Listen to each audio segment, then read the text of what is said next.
Buildings remember things people forget. Postal buildings remember in gravity, in the exact angle a letter takes as it falls.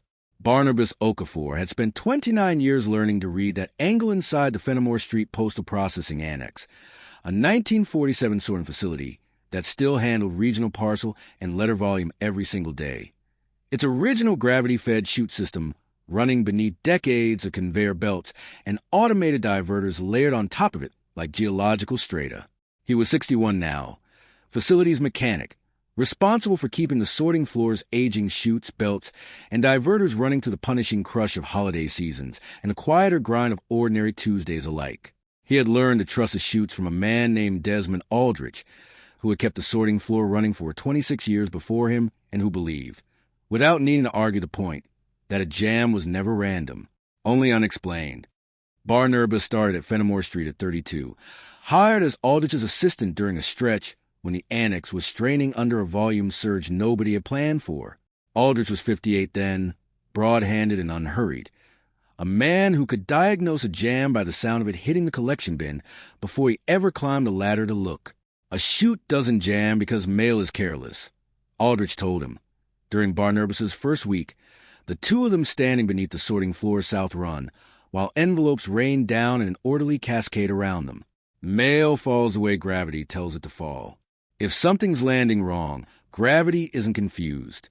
The chute is. Aldrich kept a clipboard system, a jam log organized by chute number, tracking not just when each chute jammed, but exactly what kind of jam it was. A crosswise catch, an overfilled bin, a skewed pileup. He believed the shape of a jam told you more than the frequency of it, and he wrote every jam down like a man cataloging symptoms rather than filing complaints. Barnabas remembered the first time Aldrich made him describe a jam back to him in detail before letting him clear it. Not just where it happened, but which direction the pileup leaned, whether the envelope stacked flat or twisted, whether the jam had built from the bottom up or the top down. He'd thought at the time it was a strange thing to care about, given that the jam needed clearing either way. Aldrich had told him, without looking up from the clipboard, that clearing a jam without describing it first was like a doctor treating a patient without ever asking where it hurt. When Aldrich retired, he left Barnabas the full clipboard archive, along with a piece of advice Barnabas had carried for 29 years since. Don't just clear the jam. Look at how it's shaped. The building's telling you something with its hands, and a jam is the only sentence it knows how to write. The annex ran 3 long sorting floors under sawtooth skylights, letters and parcels dropping from overhead intake belts into a force of gravity chutes that funneled them down to ground-level bins and outgoing conveyors. Most of the original 1947 chute system still worked exactly as designed, supplemented rather than replaced by newer automation bolted around it over the decades. Barnabas knew the floor the way he knew his own hands. He knew which overhead belt motor needed its bearing grease before the July heat made the grease too thin. He knew the south run skylights leaked exactly 1 drop per rainstorm from a seam that had never quite sealed, always landing in the same spot on the concrete. He knew the particular clatter of the automated diverters kicking in during the December surge, a sound like the whole building clearing its throat for the season ahead. And he knew, better than anyone alive, that chute 14 jammed roughly 3 times as often as any other chute on the floor. It wasn't an ordinary jam. Ordinary jams happened everywhere. Paper caught crosswise, a bin filled past its sensor, the kind of thing any high-volume chute eventually did, cleared in 30 seconds and forgotten by lunch. Chute 14 jammed a specific way, envelopes and small parcels piling up at its base at a subtly skewed angle no other chute produced, as though the mail were arriving crooked even though nothing about how it entered the chute looked any different from its neighbors. New mechanics who rotated the floor over the years always noticed chute 14 eventually, the way you notice a person who stands slightly off from everyone else in the group photo without anyone being able to say exactly why. A few had their own theories over the decades, a draft from a nearby loading door, an operator loading it differently than the others, a batch of unusually stiff envelopes from one particular route. Barnabas had heard every guess at least twice. None of them ever survived a second week of watching.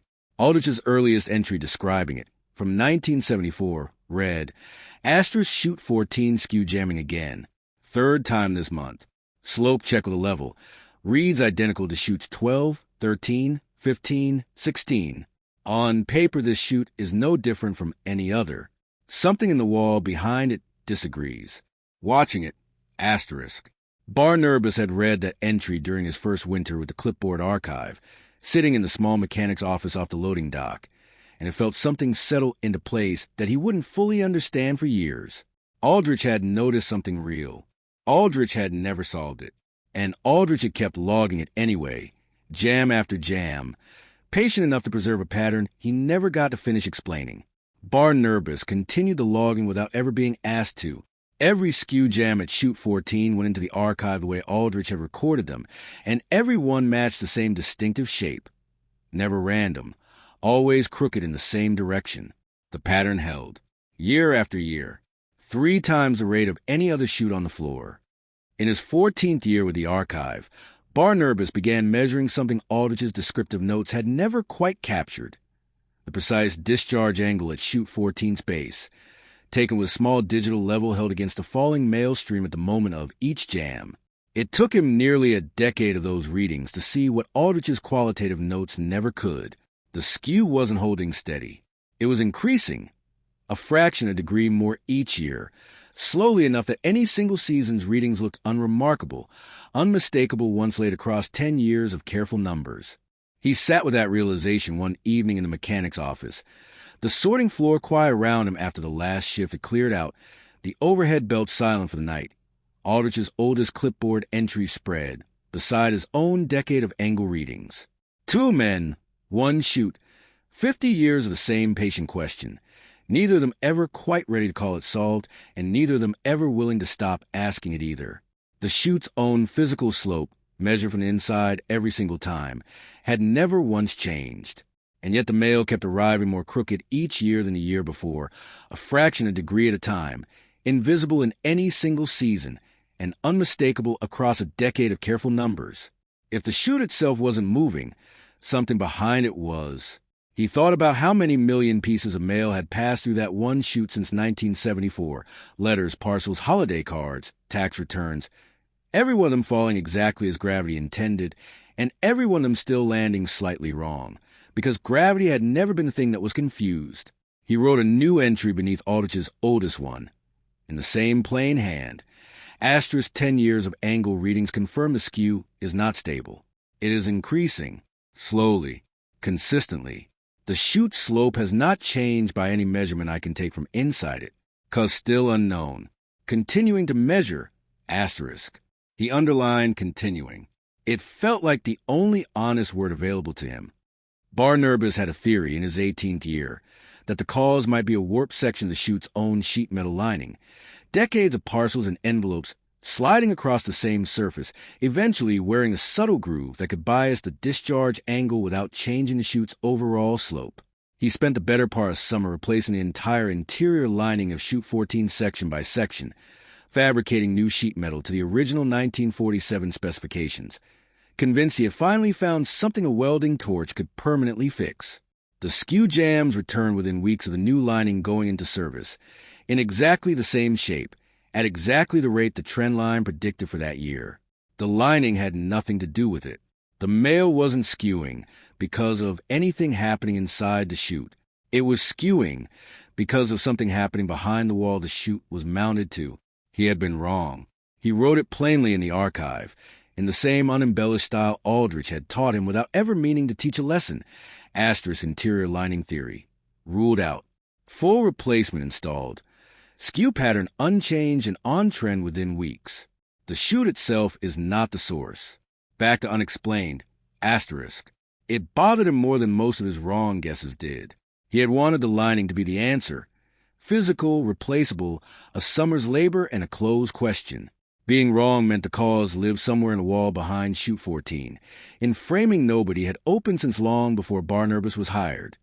The automation upgrade announcement arrived in his 25th year. The Postal Service approved a full sorting floor modernization, replacing the aging gravity chutes with conveyor diverters.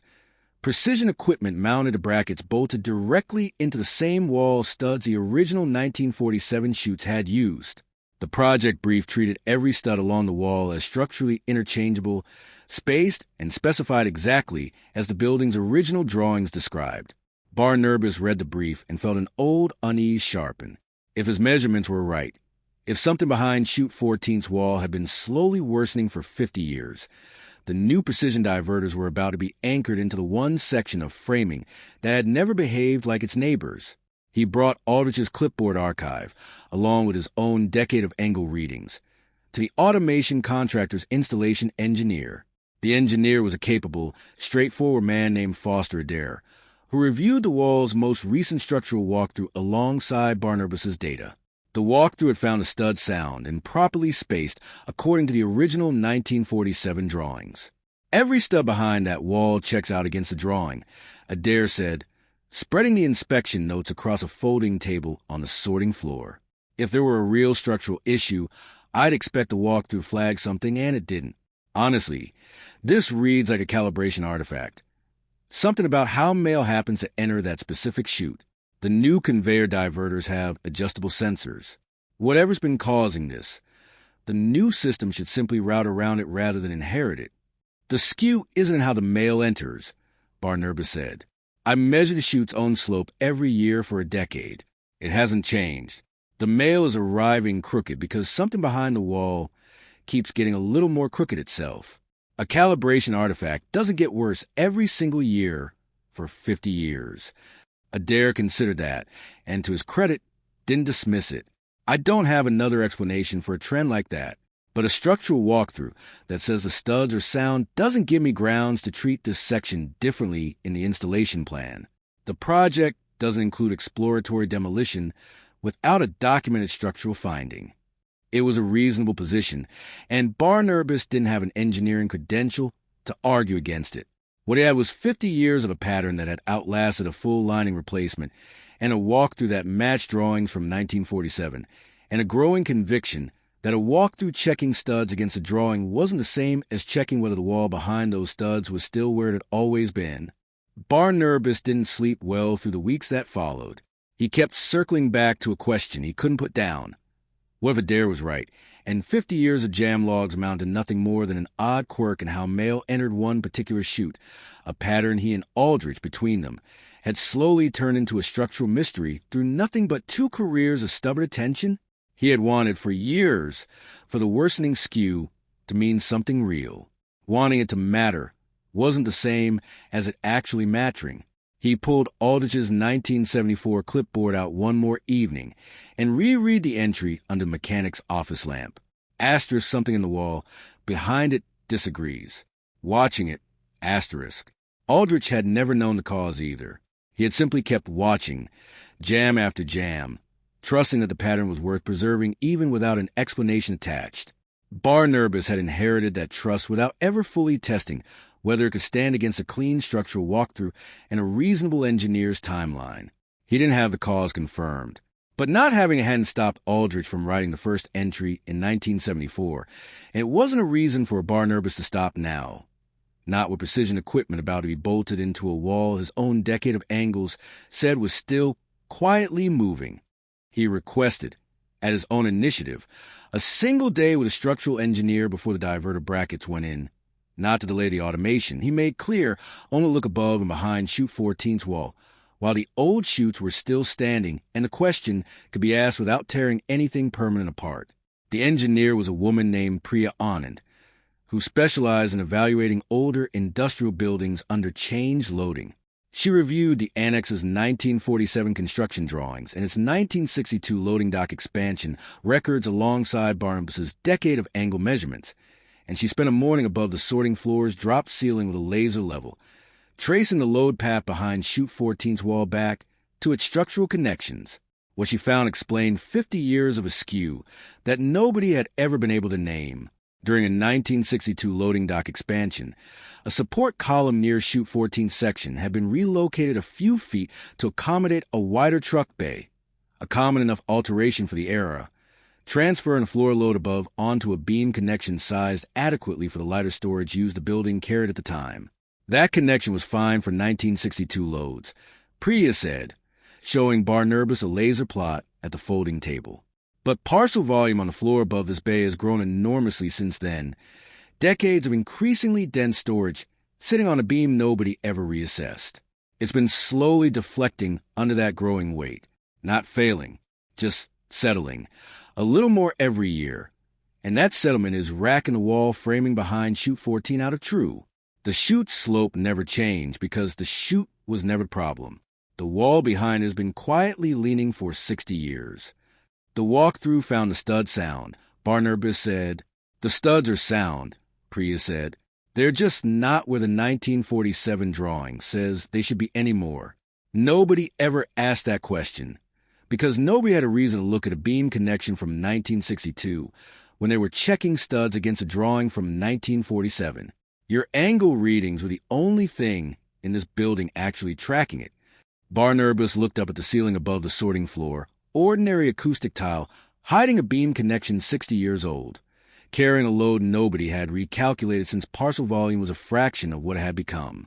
He thought about every skew jam he'd cleared with his bare hands over 29 years, every time he'd swept crooked envelopes back into alignment and moved on to the next task, never once suspecting that the crookedness itself was the most honest report in the building. Aldrich never had a name for it, he said. He just knew the chute was writing something down. It was, Priya said, every single skew jam for 50 years. It just took someone willing to read the handwriting instead of just clearing it away. Priya's findings went to the automation committee within the week. Foster Adair reviewed the laser survey personally and called Barnabas afterward. "You were right to push for this," Adair said. "The walkthrough told the truth about every stud it checked. It just never occurred to anyone to check whether the framing itself had racked out of position. If we bolted precision diverter brackets into that section as planned, we'd have anchored sensitive equipment to a wall that's still quietly settling, probably chasing calibration drift for years and never understanding why." The installation plan was revised. The 1962 beam connection was reassessed and reinforced to carry the floor's actual modern load. The wall framing behind Chute 14 restored to its original position, and the diverter bracket layout adjusted to account for a wall that had finally been measured rather than assumed. The rest of the automation upgrade proceeded on schedule, mounted a framing that matched what the building's drawings had always claimed was there. The Postal Service filed a formal note in its facilities archive, crediting both Desmond Aldrich's original 1974 observation and Barnabas's 29 years of continued measurement as the reason a hidden structural condition had been found and corrected before precision automation locked the assumption of a stable wall into place for decades. Barnabas kept Aldrich's clipboard archive. He added a final entry beneath the oldest one before moving the whole collection into the Postal Service's permanent records. Asterisk beam connection behind Chute 14 reinforced this year. Racking trace of an undersized 1962 loading dock alteration under decades of growing parcel loads, documented through the chute skew since 1974. First season on record with no skew jam. Desmond, you were right. The chute was never the problem. The wall behind it was still deciding where to stand. Neither of us knew why for a very long time. Asterisk. He stood at the base of Chute 14 on a quiet morning after the new diverter went live, watching mail arrive clean and true for the first time in the archive's recorded history. No skew, no telltale crooked pileup. He checked the discharge angle out of habit, the way he always had, kneeling with the small digital level, the way he'd knelt 1,000 times before. The reading matched every other chute on the floor exactly, for the first time in 50 years of records. He stayed crouched there a moment longer than the check required, watching envelope after envelope fall straight and land true, the small daily miracle of gravity finally agreeing with the building it moved through. He thought about Aldrich, standing in the same spot decades earlier, telling a nervous new hire that mail falls the way gravity tells it to fall, and if something lands wrong, the chute is the one that's confused, not the gravity. Barnabas had carried that sentence through 29 years, through a ruled outlining theory, through a season of real doubt about whether 2 careers of jam logs had amounted to anything more than habit. He hadn't needed to understand the cause immediately. He had only needed to keep watching the shape of the jam, the way Aldrich had taught him, until the building finally wrote him a sentence he could read.